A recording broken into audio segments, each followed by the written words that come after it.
చిత్తూరు నగరంలోని sir CRR పాఠశాలలో traffic నియమ నిబంధనలపై సిఐ నిత్యబాబు అవగాహన కల్పించారు. ఈ సందర్భంగా ఆయన మాట్లాడుతూ వాహనం నడిపేటప్పుడు హెల్మెట్ ధరించాలని, ఇద్దరు మాత్రమే ద్విచక్ర వాహనంలో వెళ్లాలని సూచించారు. కారులో వెళ్లేటప్పుడు సీట్ బెల్ట్ పెట్టుకోవాలని, తాగి వాహనాలు నడపొద్దన్నారు. పిల్లలు రోడ్డుపై వెళ్లేటప్పుడు ట్రాఫిక్ సిగ్నల్స్ ను పాటించాలన్నారు. తప్పనిసరిగా ట్రాఫిక్ నిబంధనలు పాటించే విధంగా తల్లిదండ్రులకు పిల్లలు అవగాహన కల్పించాలని సూచించారు. కార్యక్రమంలో కరెస్పాండెంట్ అమర్నాథ్, ప్రిన్సిపల్ మమత, ఉపాధ్యాయులు, విద్యార్థులు పాల్గొన్నారు. ఇప్పుడు మనము సంఘజీవులం కదా, సమాజంలో మనం కూడా ఒక భాగం కాబట్టి సమాజంలో మనం ఒకలాగా ఒకరు కలిసి కొన్ని రూల్స్ పెట్టుకున్నాం. అందరం కలిసి రూల్స్ పెట్టుకున్నాం. ఎవరికి ఎటువంటి నష్టం జరగదు. ఎవరు రూల్స్ తయారు చేస్తారు? ప్రభుత్వము చట్టసభల్లో చట్టాన్ని తయారు చేస్తుంది, రూల్స్ను నిర్మిస్తారు. ఈ రూల్స్ను అందరూ ప్రభుత్వం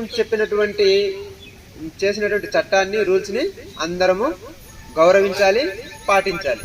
అందులో భాగంగా మనకి రోడ్డు వెహికల్స్, ఈ రెండింటికి అవినాభావ సంబంధం ఉంది.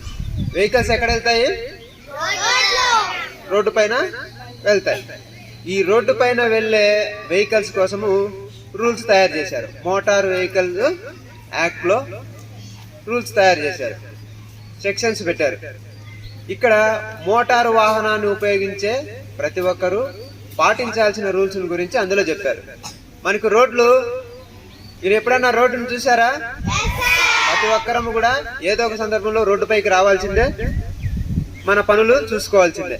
హాస్పిటల్కి వెళ్ళాలన్నా, స్కూల్కి వెళ్ళాలన్నా, షాపింగ్కి వెళ్ళాలన్నా, మీకు ఇష్టమైన షాపింగ్కి వెళ్ళాలన్నా రోడ్డు పైన వెళ్ళాల్సిందే. వెళ్ళేటప్పుడు మనం కొన్ని రూల్స్ పాటించాలి. మీరు సైకిల్ ఎంతమంది తొక్కుతారు? Very good, very good. మీలో ఎవరైనా దించండి, చేతులు దించండి. నడపడం ఓకే, వెరీ గుడ్. మీరు ఎవరు వాహనాలను ఇప్పుడే నడపొద్దండి. మనకి ఒక రోడ్డు పైన మోటారు వాహనాన్ని నడపాలి అంటే 50 cc కన్నా ఎక్కువ ఉన్నటువంటి మోటార్ వాహనాన్ని నడపాలంటే ఖచ్చితంగా గవర్నమెంట్ 18 సంవత్సరాలు నిండి ఉండాలి, తర్వాత డ్రైవింగ్ లైసెన్స్ కలిగి ఉండాలి అని చెప్పేసి రూల్స్ పెట్టున్నారు. కాబట్టి మనం 18 సంవత్సరాలు నిండేంత వరకు మోటార్ సైకిల్ నడపకూడదు. నడిపితే ఏమవుతుంది? పోలీసు వాళ్ళు ఆపి పట్టుకొని ఎవరు చేస్తారు? మీ పేరెంట్స్కి ఫైన్ వేస్తారు. మీరు మోటార్ సైకిల్ ఏదైనా నడిపేటప్పుడు కనుక ఏదైనా ప్రమాదం జరిగిందంటే అప్పుడు మీ పేరెంట్స్కి వాళ్ళకి 25,000 రూపీస్ కోర్టులో 25,000 రూపీస్ కట్టాల్సి వస్తుంది. మళ్ళీ తర్వాత 18 సంవత్సరాలు వచ్చిన తర్వాత లైసెన్స్ తీసుకునే అర్హతని 25 సంవత్సరాలు వచ్చేంత వరకు తీసుకునేదానికి అవకాశం ఉండదు. మళ్ళీ తర్వాత మీకు ఎవరైతే మోటార్ వెహికల్ ఇచ్చుంటారో, ఎవరి పేరు మీద ఉంటుందో ఆ వెహికల్, దాన్ని 1 year వరకు సస్పెండ్ చేస్తారు. అంటే ఆ మోటార్ సైకిల్ తీసుకెళ్ళి ఇంట్లో పెట్టుకోవాల్సి వస్తుంది. బయట రోడ్డు పైన నడపకూడదు. నడిపితే పోలీసు వాళ్ళు పట్టుకొని మళ్ళీ దానికి ఫైన్ వేస్తారు. కాబట్టి మీరు నడపకపోవడము మీరు చేసినటువంటి మంచి పని. కావాలంటే బండిలో మీరు కూర్చోవచ్చు. కూర్చున్న తర్వాత 2-wheeler పైన కూర్చున్న తర్వాత హెల్మెట్ మీరు పెట్టుకుంటున్నారా? Very good. 4 సంవత్సరాలు దాటిన పిల్లలు ఎవరైనా సరే హెల్మెట్ ను పెట్టుకోవాలి. ఒక బైక్ పైన ఎంతమంది పోవచ్చు? 2 అన్న వాళ్ళ చేతులు ఎత్తండి. Very good. 3 అనేవాళ్ళు, 4 అనేవాళ్ళు, వెరీ గుడ్. ఎందుకంటే మీ ఇద్దరు పిల్లలు, అమ్మ నాన్న, నలుగురు కలిసి పోతా ఉంటారు. అది అలా వెళ్ళకూడదు. బైక్ పైన ఇద్దరు మాత్రమే వెళ్ళాలి. ఎందుకు ఇద్దరు వెళ్ళాలి? నలుగురు కూడా వెళ్ళొచ్చు కదా. అంటే ఇరుక్కొని కూర్చుంటే కూడా కొంతమంది అయితే ఫ్యామిలీ మొత్తము గూడ్స్ ట్రైన్ కదా బాక్స్ ఉన్నట్టు ఎక్కేసిపోతూ ఉంటారు. అలా వెళ్ళకూడదు. ఎందుకు వెళ్ళకూడదు అంటే ఆ బైక్ యొక్క డిజైన్, దాన్ని తయారు చేసినటువంటి విధానము ఇద్దరు కూర్చునే దానికి అనుకూలంగా మాత్రమే ఉంటుంది. ఇద్దరికంటే మించితే ఏమవుతుందంటే ఎన్ని వీల్స్ ఉంటాయి 2-wheeler కి? ఓకే, నా క్వశ్చన్లోనే ఆన్సర్ ఉంది. 2 ఉంటాయి.